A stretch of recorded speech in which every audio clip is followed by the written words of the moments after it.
Hi, welcome. This video is sponsored by BuyMode mobile app for best purchase. எல்லாருக்கும் பிடிச்சமான ஒரு recipe தயிர் சாதம். வாங்க எப்படி செய்யறதுன்னு பார்க்கலாம். இப்போ 3.5 கப் தண்ணி சேர்த்துக்கலாங்க. 1 கப் அரிசி எடுத்துருக்கேங்க, அதனால 3.5 கப் தண்ணி சேர்க்குறேன். இப்போ அடுத்தது இதில் அரிசி சேர்த்துக்கலாம். நான் பச்சரிசி எடுத்துருக்கேங்க. தயிர் சாதத்துக்கு பச்சரிசி யூஸ் பண்ணிங்கன்னா டேஸ்ட்டு நல்லா இருக்குங்க. இப்போ மூடி போட்டு குக்கர்லேருந்து 4 விசில் வந்தோடனே இறக்கி வச்சிடலாம்.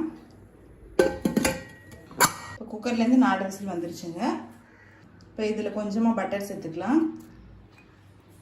பட்டர் சேர்த்திங்கன்னா தயிர் சாதம் டேஸ்ட் ரொம்பவே நல்லா இருக்குங்க. ஹோட்டலில் கல்யாண வீட்டிலலாம் தயிர் சாதத்துக்கு கொஞ்சமாக பட்டர் சேர்ப்பாங்க. டேஸ்ட் ரொம்பவே நல்லா இருக்கும்.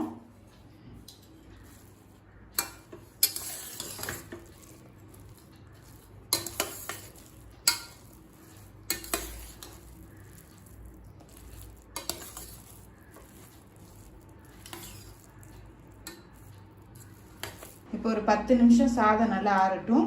இப்போ சாதம் பாருங்க நல்லாவே ஆறிடுச்சுங்க. நீங்கள் சுடு சாதத்தில் தயிர் சேர்க்கும் போது பார்த்தீங்கன்னா நிறையவே இழுக்கும், அதனால கொஞ்சம் ஆறின பிறகு சேருங்க. இப்போ அடுத்தது நம்ம தயிர் சேர்த்துக்கலாம்.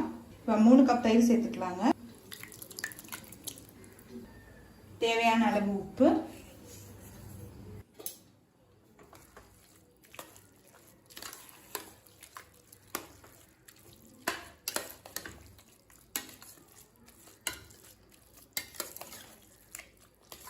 நல்லா மிக்ஸ் பண்ணியாச்சுங்க. தேவைப்பட்டுச்சுன்னா இன்னும் கொஞ்சம் தயிர் கூட நம்ம சேர்த்துக்கலாம். இப்போ ஆனால் சரியாக தான் இருக்குது. இப்போ அடுத்தது தயிர் சாதத்தை தாளிச்சுக்கலாங்க. 1 டீஸ்பூன் கடுகு, 1/2 டீஸ்பூன் உளுந்து, கொஞ்சம் கருவேப்பிலை, பொடியாக நறுக்கின இஞ்சி,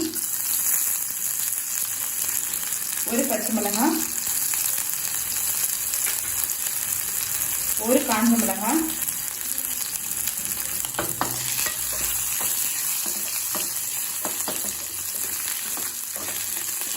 ஸ்டவ் ஆஃப் பண்ணிட்டு கொஞ்சமாக பெருங்காயம் சேர்த்துக்கலாங்க.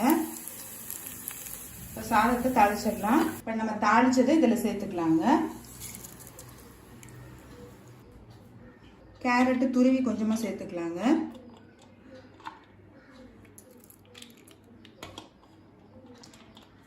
ஒரு டேபிள் ஸ்பூன் அளவு சேர்த்திங்கன்னா போதும். அடுத்தது கொஞ்சமாக திராட்சை, கொஞ்சம் கொத்தமல்லி எல்லாத்தையும் நல்லா மிக்ஸ் பண்ணிக்கலாங்க.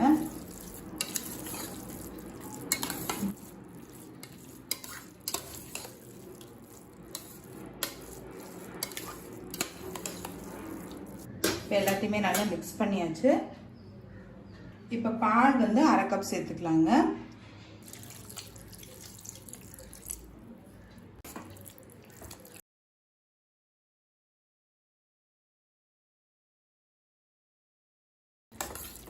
பால் சேர்க்கறதுனால உங்களுக்கு சீக்கிரமும் புளிக்காமல் இருக்கும். இப்போ தயிர் சாதம் ரெடி ஆயிடுச்சு.